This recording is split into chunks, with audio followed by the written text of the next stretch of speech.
شيخنا الكريم، يقول السائل هذا: في حديث ينزل ربنا إلى السماء الدنيا حين يبقى ثلث الليل.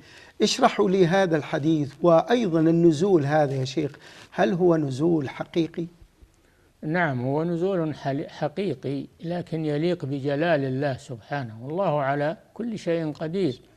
هو خالق السماوات والأرض وخالق العرش، فهو قادر على كل شيء، ولا يقاس نزوله بنزول المخلوق، وإنما هو نزول الخالق سبحانه وتعالى، لا يقاس بخلقه، فنثبت النزول، وحديثه صحيح وثابت، بل ثابت برواية كثيرة، وعده بعض العلماء من الأمور القطعية، ثبوته قطعي متواتر عند بعض العلماء.